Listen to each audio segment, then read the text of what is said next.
We can see that, you know, we go to these meetings, we have an opportunity to look at different needs within our different schools, and this is a formalized way of doing that. So, a little bit about myself: I'm the K-8 instructional coach, like Julie mentioned. I'm the PBIS district coach. So we have three elementary buildings.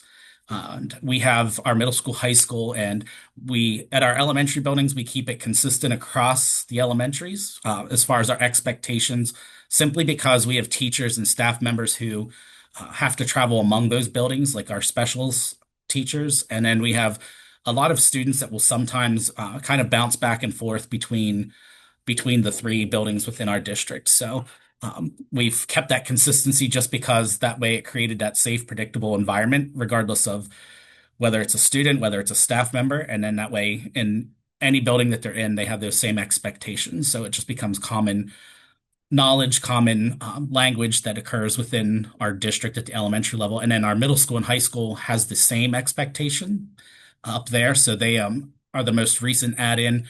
We had to do a reboot here this past school year, getting them restarted just because we had a lot of turnover among core team members, administration, things like that. So this is my ninth year as the district coach for PBIS. So I'm sure we've all been in meetings where we've sat down and we're not really sure why we're there. And I'm sure how many of you can identify with this statement that you survived another meeting that should have been an email.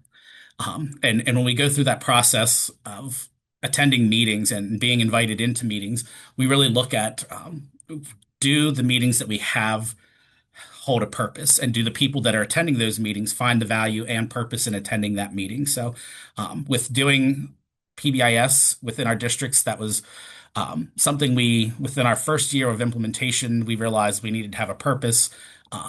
So we kind of developed our own system, and then until we had training on the TIPS model, and then we started a formalized process, which we had elements of previously, but it just helped to streamline things. So in starting that out, one of the things we do, adults are really no different than children, the students that we have in our classrooms. So we like to have a predictable environment. Well, we do that by within our district, we set up our school calendar.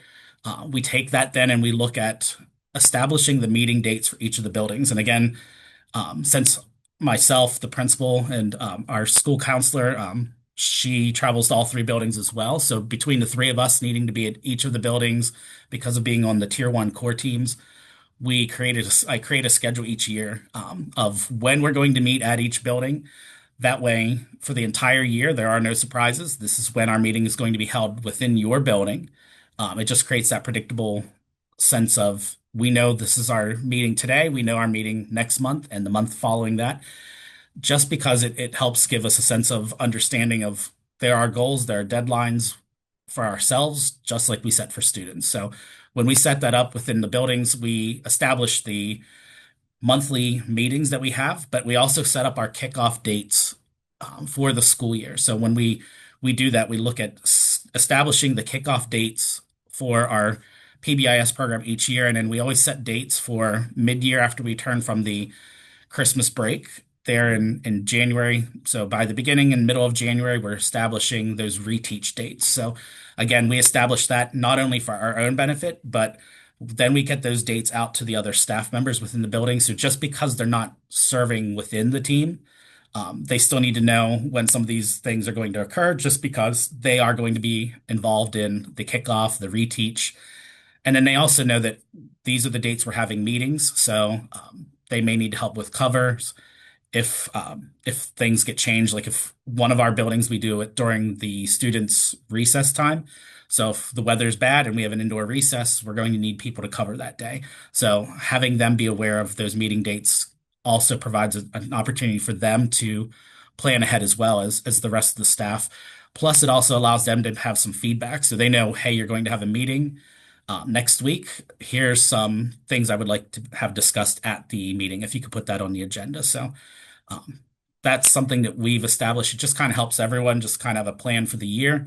And then also that way things can get scheduled quickly. So when we get ours locked in, then things can kind of build around that with your schedules. And we can honestly say, no, we make PBIS priority our meeting is a priority. So we actually already have it established for that day and that time.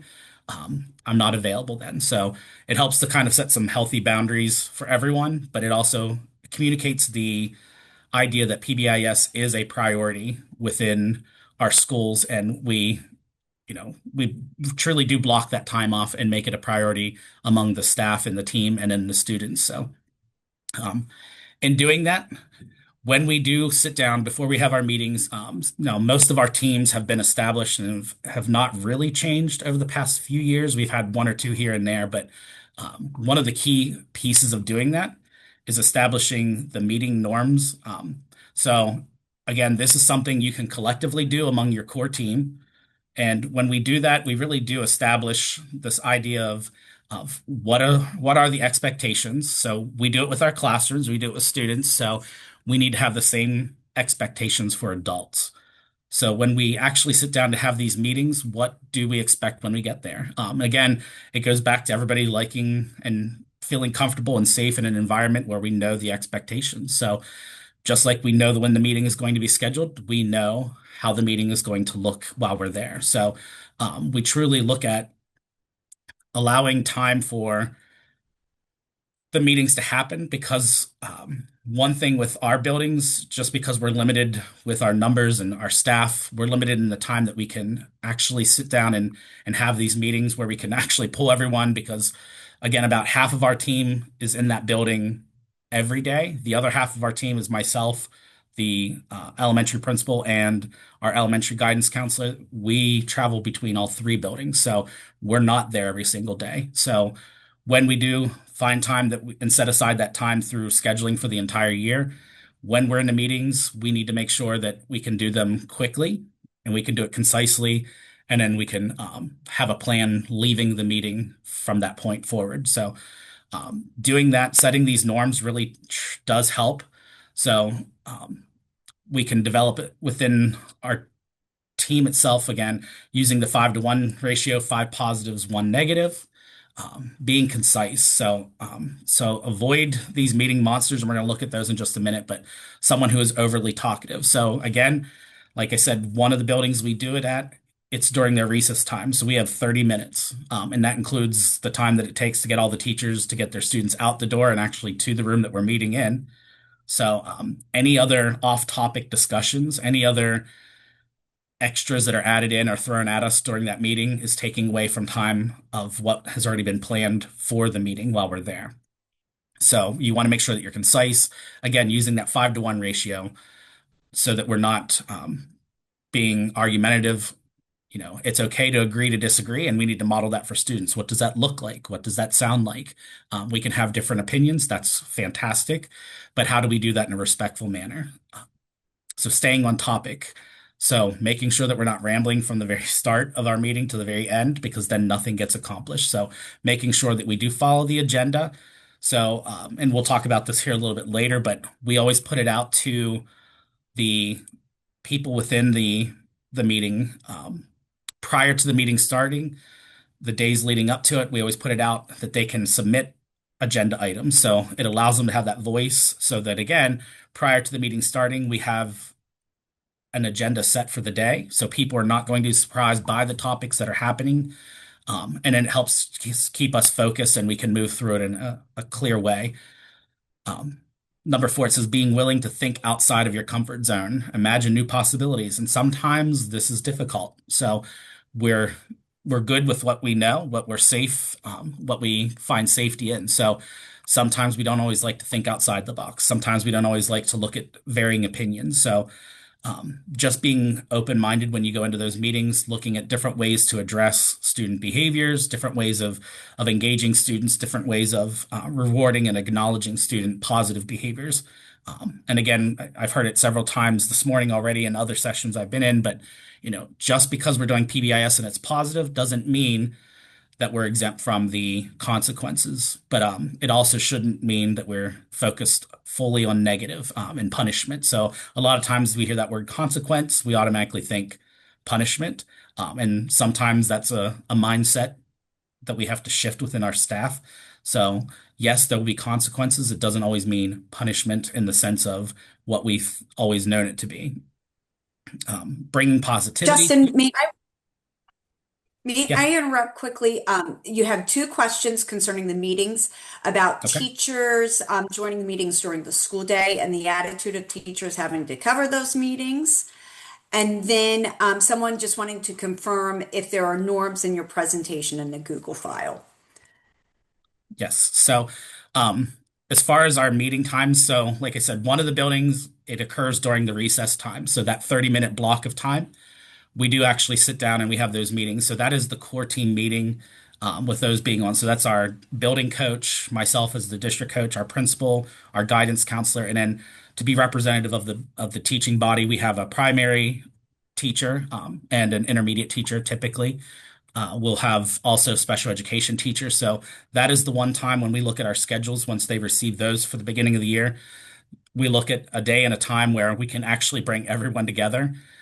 So we do that. Now, with that being said, with our schedules changing, there are times where, like at this building, when we do it during recess time, our guidance counselor, is actually not in the building on those days. So we do set up a Zoom meeting link that we provide for her.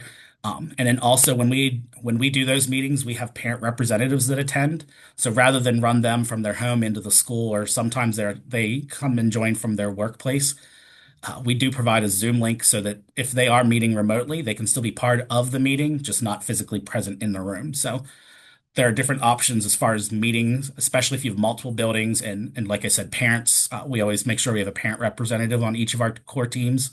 So we allow them the opportunity that they can actually meet with us through a Zoom link. And then there are times where the principal may get pulled and have to be at another building and doesn't have the time to travel to get to our location to physically be there. She will jump on the Zoom link as well. So we kind of have a hybrid of our meeting possibilities. But again, it's done during their school day. One of the other buildings that's at the end of the day, we do. So our mascot is the Rockets. So we do a interest club at the end of the day where teachers are working on things to build positive relationships with students. They have different club activities of hobbies and things that they're interested in. So students during that 20 minutes at the end of the day, they go there and then they dismiss after that. So at the other building, we do our core team meetings during that time. So the teacher just takes themselves off the schedule of not being an option or a choice of one of the interest clubs that day. And then we have our meeting. So we have that 20 minutes during that time. And then they just get a teacher to cover. Usually, like the special education teacher will cover, the classroom. That way they can dismiss the students at the end of the day. That buys us back. So typically, we always do our core team meetings for tier one. We have those that we try and hold them to 30 minutes. Again, that one is at the end of the day. So by contract, they're required to be here until 3:15. So we actually have another 10 to 15 minutes beyond our 30 minutes that we can use if needed. But we do try to respect people's time. So we try to have a specific beginning time and an ending time just so everyone's respectful of everyone's schedule and, other things that they may need to attend to. And then, these things that I'm sharing, they are actually all in, um, the resource folder. So all of this will be there that you can access. And again, you can make it your own. You can add them in as you need within your group. So I think did that answer all the questions?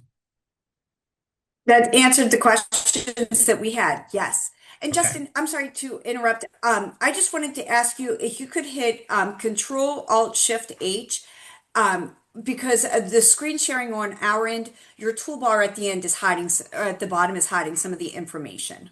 So my apologies. We've been trying to finagle it on our end, and we're just not able to hide it. Okay. Does that take care of it? Yeah, the toolbar is gone. Yes. Okay. Okay. All right. All right. Thank you. Um, yes. So again, staying focused on the speaker and the topic, again, respecting each other's time. When someone's speaking, just allowing them to speak, and then you have your turn that you can speak, checking your facts, make sure that when you come to the meeting, you're not misspeaking and providing misinformation. So make sure everyone's coming prepared. Again, that's the importance of having the agenda out prior to the meeting, actually occurring that way people come prepared to address what is actually on the agenda. Um, and being mindful of the topic, again, that's the importance of having the agenda out ahead of time just so they know when they arrive at the meeting, here is what is going to be discussed. Here's what information needs to be in hand for each person so that we can make decisions that benefit not only the students, but the remainder of the staff in the building as well. Engaging in active listening. So while someone is sharing or while we're reviewing data, just because I'm not the data analyst doesn't mean I get to check out of the meeting. I still need to be actively engaged and participating within the meeting itself. Again, being authentic and genuine. So a lot of these things you can kind of go through and again develop as the team. A lot of things maybe like here number 15 phones, computers, tablets. So it depends on how they're meeting. If they're there and they're sitting and they're on a phone the whole time and they're not really providing attention, how would you respond if that was a student in your classroom? Would you allow that behavior? So again, it's just establishing that we're all adults. There are times where we're going to have emergencies, things come up. So what do we need to do in the process? um, Now to address some of the meeting monsters. Um, Again, this was something that was created and shared with us at a coaches day several years ago, back at Patton when they used to be in person.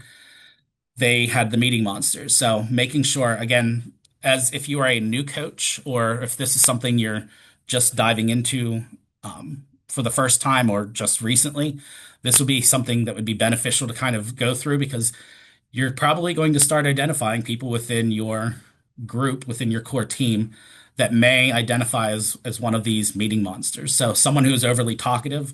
So during the meeting, they're making comments about every single topic.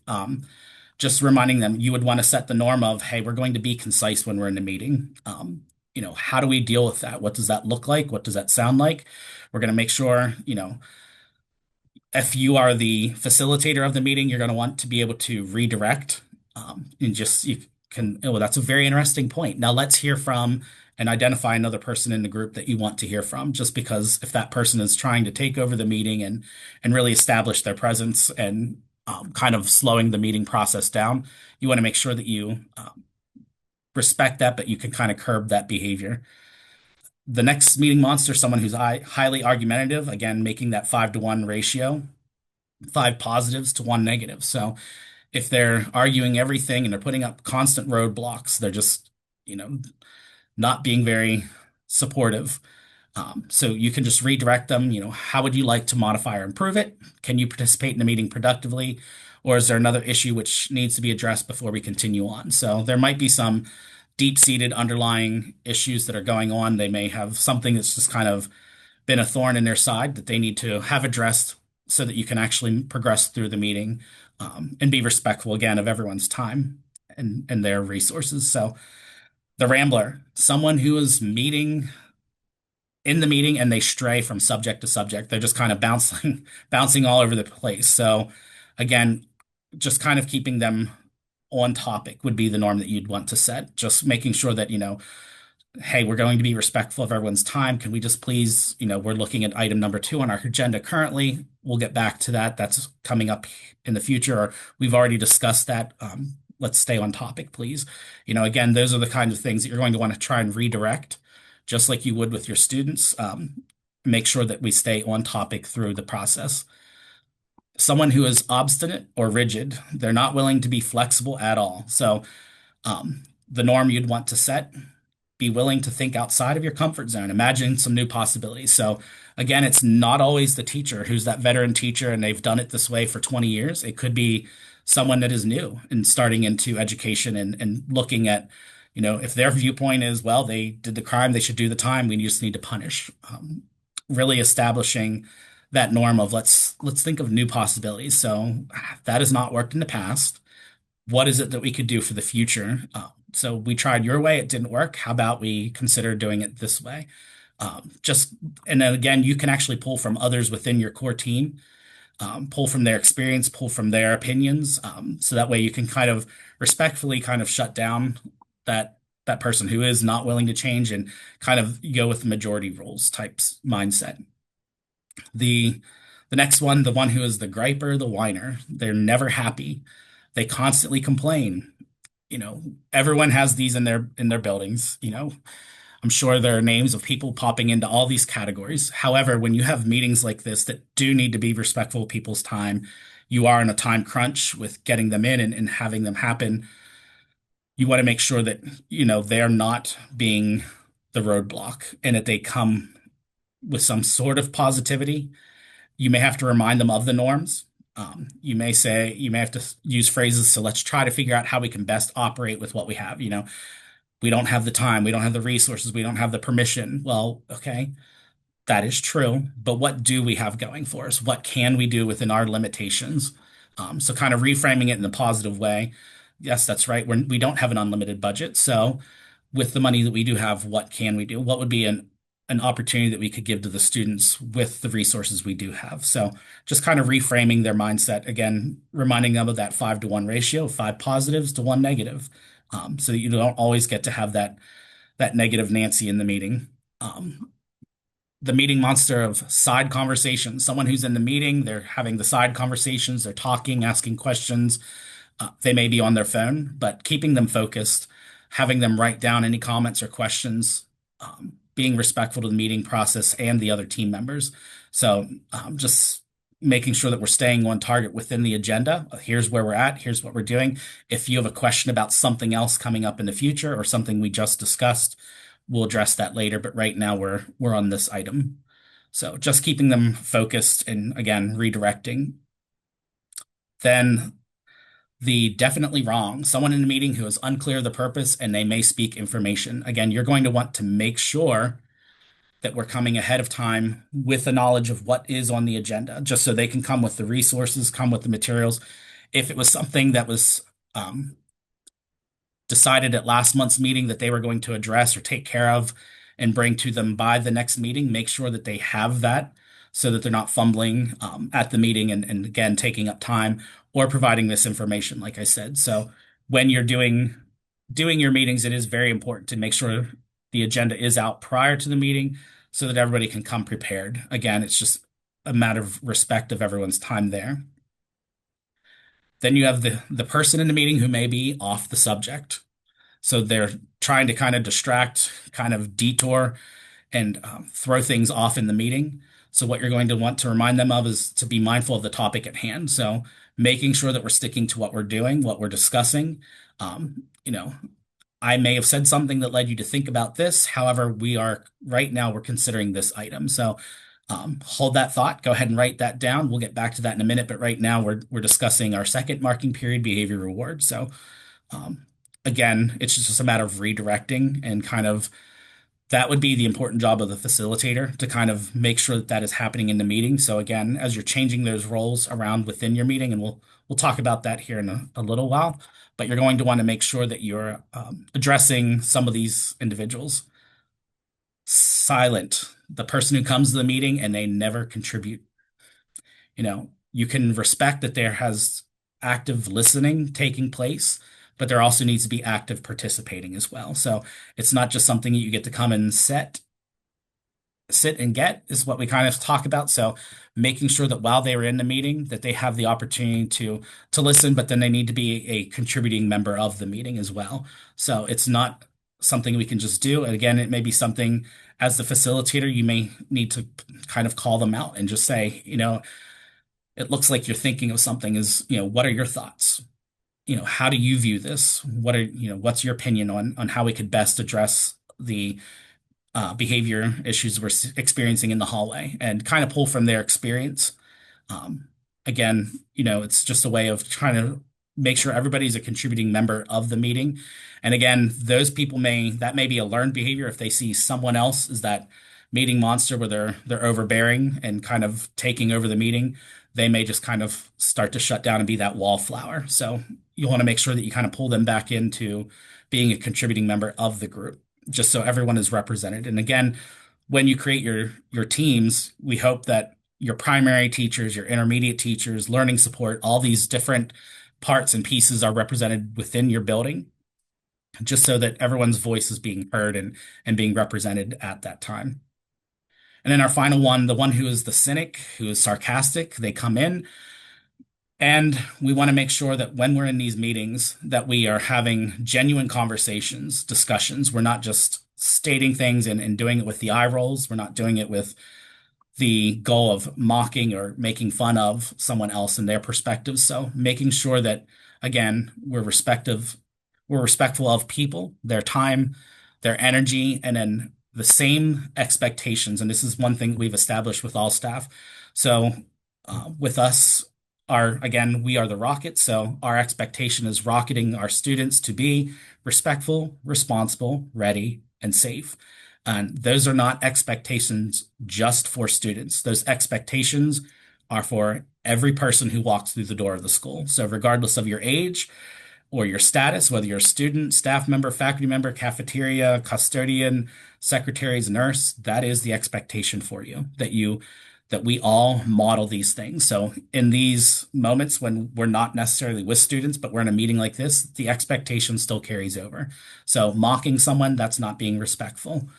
Constantly being a cynic and putting things down, again, not respectful. So just making sure that we have those opportunities that we can continue to reinforce our school-wide expectations in all areas for all individuals, parents, students, staff members, everyone. So again, it's important to set those up again, just because it keeps your meeting focused. It helps to keep you on task during the meeting. So any questions about the meeting norms or meeting monsters? And again, all that is in the one packet that's in the resource folder. Okay. So what is the Justin, tips to model? Okay, go ahead. sorry, a question just popped up in the chat that the meeting monsters, is it included in your folder in the Yes, Google? it's in the Okay, packet. There's a very good. PDF. All right, thank you. Okay. So what is the tips to model? So stands for team initiated problem solving, and it's the second version. So it was created by Rob Horner. If you've been in PBIS for any number of years, you've heard that name. Himself, and Todd, Steve Newton from the University of Oregon. So they kind of came up with this idea of tips too. It's a team initiated problem solving. So it shouldn't just be one individual. Again, it should be a team initiated approach. So the entire team is putting their eyes and their ears into a situation and to kind of help create a problem, have a solution. So they're looking at how do we then use tips. So it provides a clear model with steps for problem solving routine. So anytime that you have a problem within our schools, and we all do, that's why we collect data and we look at it, is to then take that problem and then come up with a solution. And we do that through a process. It gives you access to the right information at the right time and in the right format. So when we use our tips meeting agenda, we're already coming into the meeting with the information we need on behavioral trends over the past month or over a select period of time. So we have that information coming into the meeting. We have the timing down. We have it prior to the meeting so we can discuss it at the meeting, and we're not spending time fumbling through trying to access it. And it's in the right format. So it's printed on the agenda. They can see it. We can have reports that we can show. I know within our buildings, we use Swiss through PBIS apps. It is phenomenal. It's my plug for them. We use the drill down feature. So we're looking at our 7 core reports immediately upon logging into Swiss. We see the 7 core reports. Then we can start utilizing drill down feature and looking at how behavioral trends are occurring over a range of time. Certain areas may be a flag that we can drill down to see and answer some questions, which we will discuss here in the future. But it's giving that information to everybody that's in attendance at the meeting so they can come in and make an accurate understanding of what's to happen. It provides a formal, predictable process that a group of people can use to build and implement solutions. So when we do the tips process, again, adults are not a whole lot different than students. We like to have something that is formal and predictable. So we're not coming in not unaware or unaware of what's happening. We come in knowing exactly what to happen, exactly what to expect, and it follows the same format each and every time. So every time we go into a meeting for that month, we are aware of what is going to happen, and it kind of takes that unpredictability out of it. And then the last one, is the research-based. This TIPS model is research-based. It's evidence-based tools for supporting PBIS systems. So it works for academics as well as behavioral. So within that MTSS umbrella, you can use this for any of your meetings when you're having this. And again, it should be something that you're not just simply looking at behavior. You may be looking at academics and what's driving that. Is that an impact? Is it because of the skill deficit? So how are the two correlating? That's why that's fully under that MTSS umbrella. But how does behavior impact academics, and then vice versa? How is academics impacting behavior? So it's really looking at all those pieces, which is why it's important on your team to have people. And I know if you go through the TFI, that's one of the items that they look at is having people that have access to that full set of data. So you're looking at things like attendance, you're looking at academic performance, you're looking at behavioral performance. So all those pieces are kind of showing the whole picture of what's going on so that you truly then can make a problem solving statement to fully address what's happening within the building. So again, the meeting foundations, it sets that clear purpose and authority. There's an efficient process. Again, you're respecting everyone's time. You have a start time, a stop time. They know the schedule. There's the before, during, and after. So again, we leave the meeting knowing fully what is the expectation of each person as they leave that needs to happen prior to the next meeting so that we come back prepared. Um, there are defined roles. So in the course of the TIPS meeting, you're going to have a facilitator, a minute taker, a data analyst, and an active member, which we will talk about those here in just a few minutes. And then the last item, we do the electronic meeting minutes. So we had created a Google Doc that we share simply because, like I said, we have certain staff members that may not be present in the building that day, like our guidance counselor, myself, the principal.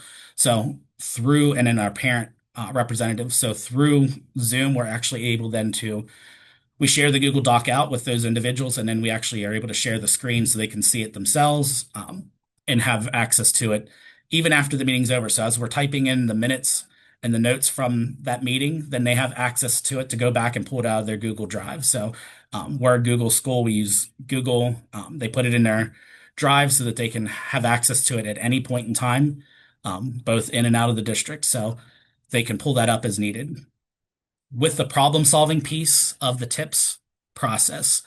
You're defining a problem based on these W's of what happened, when it happened, where it happened, who it happened with, why did it happen, and how often. So again, a lot of the time, why kind of gets left out. We focus on the who, what, when, where, and why is always maybe an afterthought.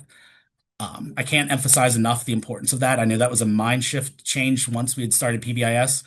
We were getting a lot of unknowns marked by teachers on the office discipline referral. So we had to really do a lot of teaching and reteaching with the staff of why it's important to know what was the perceived motivation. Why did they do what they did? That is what's going to help us then be preventative and not always reactive. So we can establish routines and procedures that address the function of the behavior, that why. But once we have that problem defined with precision, then we can move on and build a solution. We can come up with how do we prevent this from occurring again? What kind of teaching or reteaching needs to happen so that it we address what has happened, but again, to become preventative so it does not reoccur. How do we reward? How do we have consequences implemented? Is there any safety issues that need to be addressed because of the nature of the behavior? And again, it's all done through data use. So then once you come up with a solution, you're collecting data over the next month. And then through that data collection process, you're truly evaluating the plan that you implemented, is it being effective? And again, you're also collecting things like fidelity measures. Did you do what you said you were going to do? And then if you did, what kind of impact did it have on the student behavior? So again, all that are pieces that need to go into that action plan that happen within the TIPS model. So again, the action plan, when we leave those meetings, we know exactly who is going to do what and by when are they going to do it. So we know our next monthly meeting is occurring February 12th. And in between now and February 12th, this is the expectation of me as a team member. So if I claim that I'm going to go and reteach students about hallway expectations and behavior on how we walk in the hallways. So my plan is within the next week, I'm going to do that. We can establish that. So then we can evaluate and look, did I do what I said I was going to do? Yes. So I taught the expectations. We have students model the expectations. We reinforce it through, we use rocket tickets. So we reinforce it through our ticketing system because we're focusing on the positive behaviors that we hope to see occur on a more frequent basis. And we evaluate then any type of referrals that are coming through our Swiss system. So did we see a reduction in referrals for running in the hallway? So we use that as we collect that data and we graph it out. Again, we use Swiss, so that's all done for us. It is, again, graphed out so we can see and measure our progress toward meeting our goal. Did we accomplish the goal that we set? And again, the goal is being set by the entire team, not just one individual. So just because you may be serving in the role of the data analyst does not mean it is simply your responsibility to analyze the data and make sure that the goal is being met. You'll be reporting that information out. However, others on the team may be assigned that role of tracking and monitoring the goal progression. So, and then the very last part, that progress monitoring and adaptations, making sure that you are using data each and every month. You're looking at, did you implement with fidelity? And then how did it impact students with what you implemented? So as you're implementing um, and meeting or working toward a goal, are you meeting the goal? Did you do it with fidelity? Was it only partially implemented? So we didn't see the results that we expected simply because we didn't fully engage and do what we said we were going to do. So again, it's self-reflective as the team, and it's an accountability piece for each member of the team, especially if they've been assigned to a certain piece within that next month's meeting time. So then you may need to look at, maybe you did do it with fidelity, but it didn't have the desired impact that you wanted for students. So the goal wasn't met. So how do you then adapt your solution and action plan to get the kind of data that you're looking for, to have the reduction of the negative behaviors that you want? So in doing that, again, it's just the accountability piece. It's allowing you to constantly be reflective as the adults within the building that are creating systems that can either make or break a student's behavior. So, um, as we set the course and set the path, are we reflective of what we're doing and how it's impacting students' behavior? So when we have our meeting minutes form, it's the agenda is typically created by the team facilitator or the minute taker. Again, they can get that out. They can get feedback from the core team members, and I wouldn't stop there. I would also reach out to the other members of your building, and they know that, hey, this is when our meeting is, so I'm going to be collecting agenda items prior to that meeting happening. Once you have that collected and you've received feedback from all the team members, making sure that you send it out in advance of the meeting to all team members, just again, so that they know there are no surprises when they come. Here's what we're going to be discussing today at our meeting, and this is what I need to bring with me to be prepared to have those discussions. You use it to guide your meeting. So again, we're not getting off track. We're not being derailed. We're staying focused. It helps us to kind of go through the process of respecting everyone's time and getting it done within a short amount of time. And then again, the meeting minutes are used to monitor progress. Did we do what we said we were going to do at our previous meeting? Um, Everyone had tasks leaving from the meeting, so we identify who's going to do what and by when. So kind of evaluating, was that effective? Did we do what we said we were going to do? And did we do it in a timely manner? So those are all pieces that you include into it. As far as making a successful meeting happen, you need an administrator present. So we make that a pretty much a non-negotiable, which is again the important part of setting a calendar at the beginning of the year of our meetings for the entire year. So that way they can go ahead and get that locked in on their schedule. They know exactly what they're doing and when. So then that allows them to schedule around those PBIS meetings. It makes it a priority. So others within the building seeing an administrator present at all of your meetings sends a message to the rest of the staff that this is a priority. This is important because they make it a point to be at these meetings every single month. So if it's important to them, it's important to the other staff members that are taking their time in doing this. It should probably be a priority for me as well. So that can help make your PBIS program by just having them present at your meeting. Your goal should always be, again, 75% of the team members present, which again is why we develop our schedule for the year of all meetings, all of our kickoff, all of our reteaching that's going to happen at the middle of the year. Those things are established just so everyone is aware fully ahead of time. This is when it's going to occur and how it's going to look. The team members, again, come prepared to the meeting. If they were supposed to take care of planning the quarterly reward, they can come and they can speak at the next meeting to that. Did they do what they were tasked to do from the previous month's meeting? Establishing a meeting start and end time, it just allows everyone to know that this is a meeting that's starting right on time. We're going to respect your time and have an end time. So nobody likes walking into a meeting not knowing how long this is going to last or how long I'm going to be there. So when you can set boundaries like that, again, like I said, we do our buildings meetings typically within 30 minutes. Sometimes we can stretch it to 40, but we like to keep it 30. Just because at one of our buildings, that's our time constraint. We only have 30 minutes. So making sure that we can set that expectation for all staff members gets buy-in because then they know that there's a light at the end of the tunnel. Um, Coming in with your current action plan, it's simply not just doing it this month and then putting it to bed until the following month and then not reviewing it through the course of time. So over those next 30 or so days, are you constantly going back and looking at, did I do what I was tasked to do?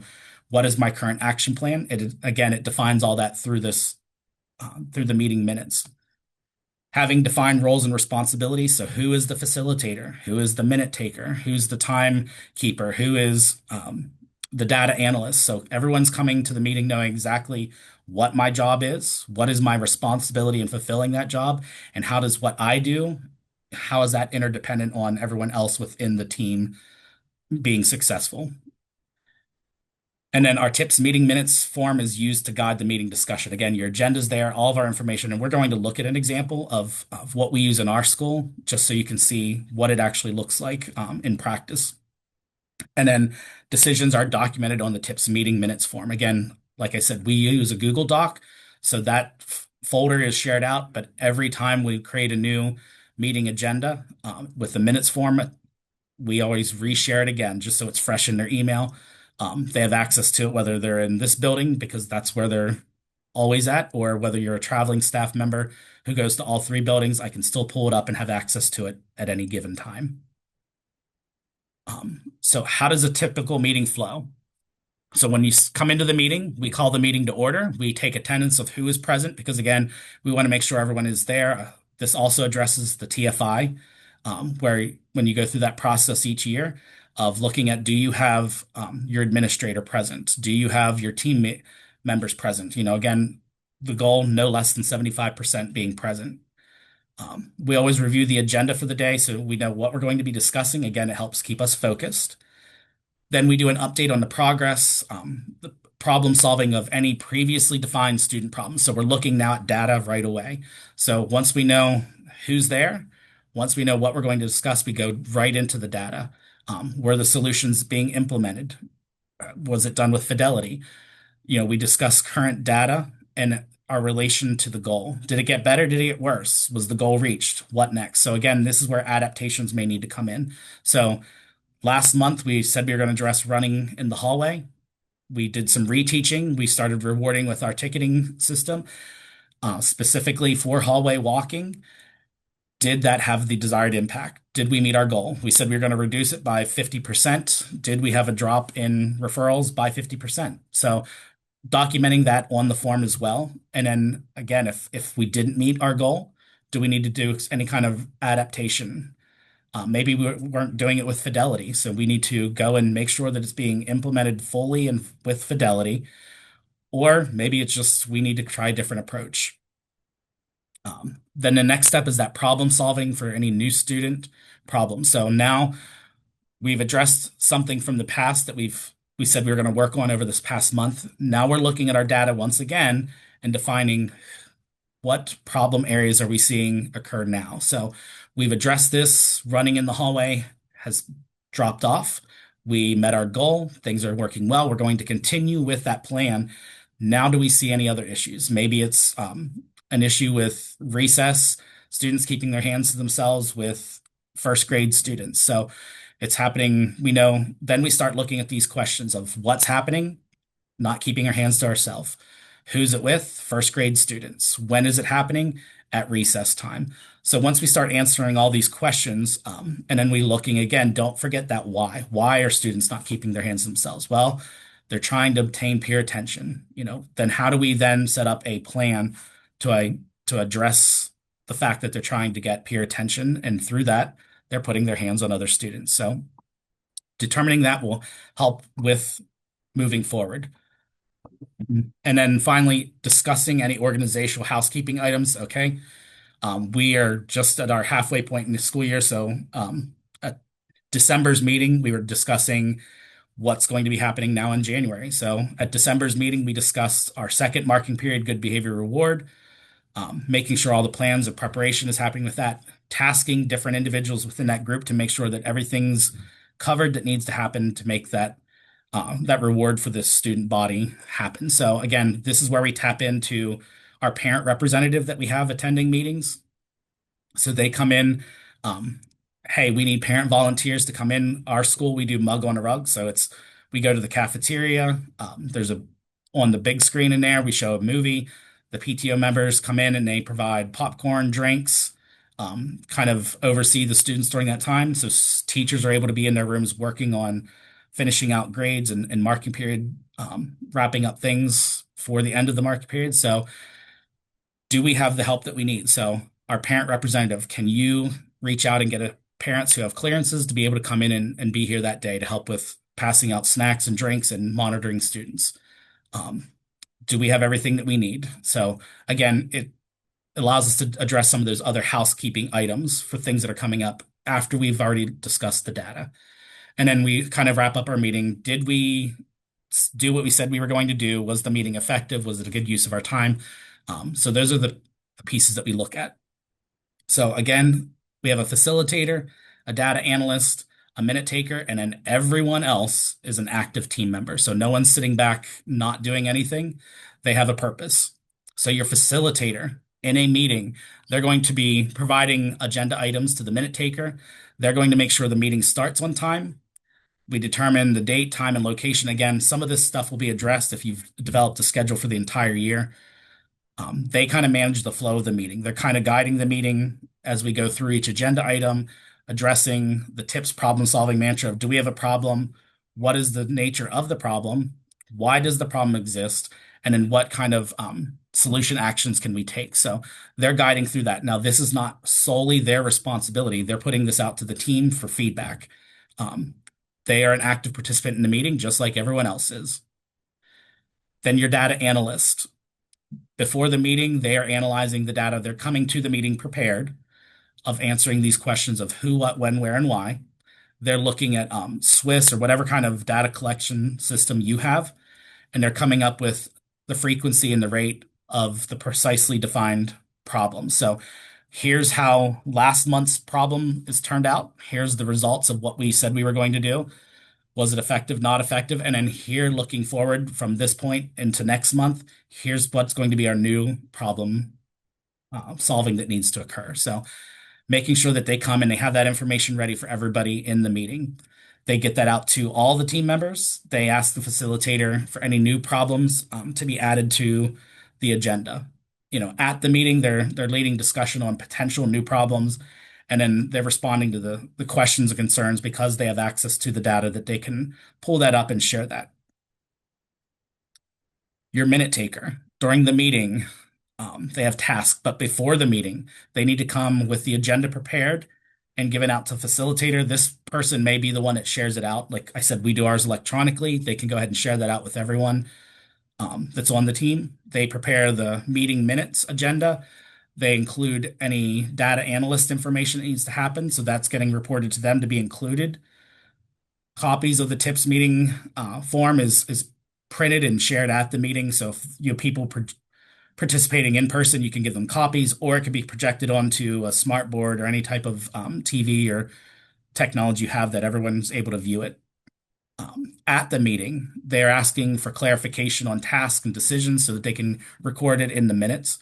They are an active participant, and then after the meeting, they're sharing that information out. So the minutes are getting shared out so that everyone knows when I left the meeting and I didn't write my notes, I forget what I'm to do.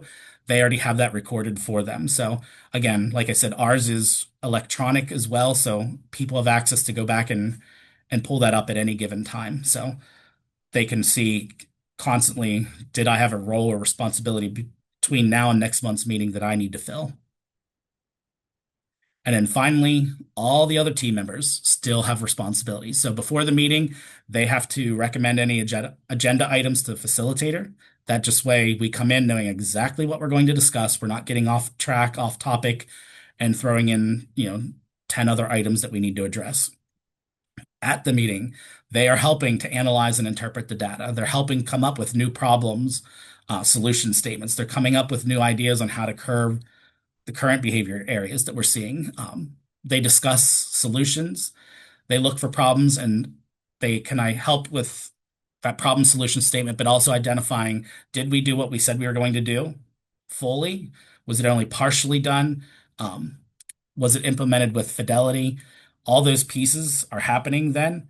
Um, so every time we do that, everyone has a role. So just because you're not one of those other members with a specific role doesn't mean you get off scot-free. So when you're looking at each person coming in and participating, here's an example of our school's team initiated problem solving. So the TIPS model that we use, again, we have our current meeting date at the top. We had defined some of the roles of the individuals there. We have our next meeting defined. We have our start time and our end time listed for each of those meetings, so it's not a surprise to anyone.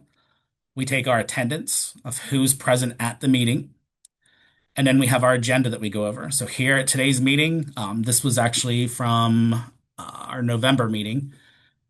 We check in first and foremost with our parent representative. We try to address anything with them simply because if we get into some of the data later that requires specific students to be mentioned, we want to be mindful of not violating FERPA, especially if we're sharing any graphs or data through Swiss. So we try and address them and anything else that may need to come up first and foremost with them, just so, again, some of them do join us from their workplace during a break or their lunchtime. So we try to be respectful of their time and not keep them the entire time. That's why they join via Zoom. So we usually address them first. So again, right at 12 o'clock, we start our meeting. They're being addressed. They're able to provide feedback, any information and updates that they need. And then they're able to move on and leave the meeting. And then we can continue on to the data. So we go over our data. We talked about in November, we started planning for our January reteach that was going to occur after we came back from our Christmas break. We were also planning at that point for our second marking period, good behavior reward. We had done a fundraiser the month before, so we were making sure that our thank you cards were getting out to the individuals and the businesses that donated, and that was being taken care of. Our Christmas prizes that were going to happen for PBIS, and then looking ahead already, we had something that came in that we thought would be a good opportunity for our third marking period, good behavior reward. So we wanted to make sure we addressed that because we needed to get that booked ahead of time. So we were able then. The next step is to again look right away at data. So we use on Swiss, they have a triangle report. So basically we're always checking the overall health of our tier one system. So is tier one functioning the way it should be? So we usually put the previous 3 months are always listed. So we have September, October, November listed out so we can see how many students are at 1 to 0 ODR, how many are at 2 to 5, how many are at 6 or more. So we're looking at that data. And then we jump into the problem solving process. So our previous month's problem is listed. Our goal and our timeline, who's going to do what and by when is listed out. So those are all part of the minutes. Our solution and action, who is going to do what, and then by when is it going to be done? And then that was developed back in October. So then at our November meeting, we're now having a review. Did it work? So did we do it with fidelity? So we're looking at our fidelity data. Did it have the desired outcome that we hoped for? So we're putting in exactly what was the outcome. Then we're being self-reflective. What was the level of implementation? Was it not started, partially started, fully started with fidelity, or did we have to stop partway through just because of some unforeseen things? And then we're looking at our comparison goal. how did it pan out? Did it work? And then we're listing out next steps. So do we continue on with our current plan? Do we need to modify the plan? Do we discontinue the plan? Or do we need to do something else? So like in this situation, we were having issues with physical contact at recess. Our goal was to reduce it by 50% by the November 19th meeting. So I was going to talk to the students. We actually showed them the Swiss data. We had them kind of walk through and look and identify, like, look at this graph. What do you see as our biggest problem behavior area? So they identified that as themselves just to help kind of take ownership. And then we set a goal of if we can reduce this by 50% for our November meeting, then you will earn 10 extra minutes of recess. Because since recess is the problem and it's a motivator, you want to continue to have recess, we can do that. You can actually earn 10 extra minutes by keeping your hands to yourself during recess. So we set that out. We looked at our goal. The students did meet the goal that year or that month. But then we move into the current month. So we're now at November 19th meeting. We're looking at our behavior. So second grades got 71% of referrals, disruption, 80% of the referrals occurring in class with 75% of the time in order to obtain attention. So then we set a goal. So now by our December 11th meeting, we're going to reduce the number of disruptions by 40%, which means we're not going to have any more than 3 referrals for disruption in second grade during classroom time. Justin, Yeah. I'm so sorry to interrupt. This is the 1 minute warning. So Okay. I just wanted to, yeah, let you know. And I will need to share the exit slide with participants so they can get their Act 48 hours. Okay. All right. So then we kind of set those goals. And then the very last part of the agenda is the housekeeping. So we're looking at taking the notes here of everything we discuss on the agenda. The notes are taken. We have what is being discussed, what are the decisions and tasks that are happening for that item, who is going to accomplish it, and then by when. So we define all of that. And then the very last piece of our meeting is that reflection from the team.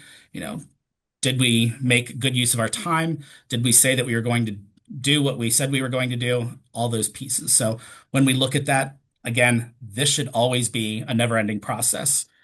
So once we identify one area and we have success in it or need to reevaluate, then we can kind of go back and then look at it again. Again, it should always be something that's never ending. There's always something that's going to be a way to improve or an area of improvement needed. So um, I will jump. So this is my contact information. So if you do have any questions, there are some videos we didn't get to kind of see the process. They are in the resource folder, but feel free to reach out. That is my email. If you have any questions about tips in the process, or if I can give any feedback, if you would like to join, we've had other schools join virtually to see how our Mhm. meetings run.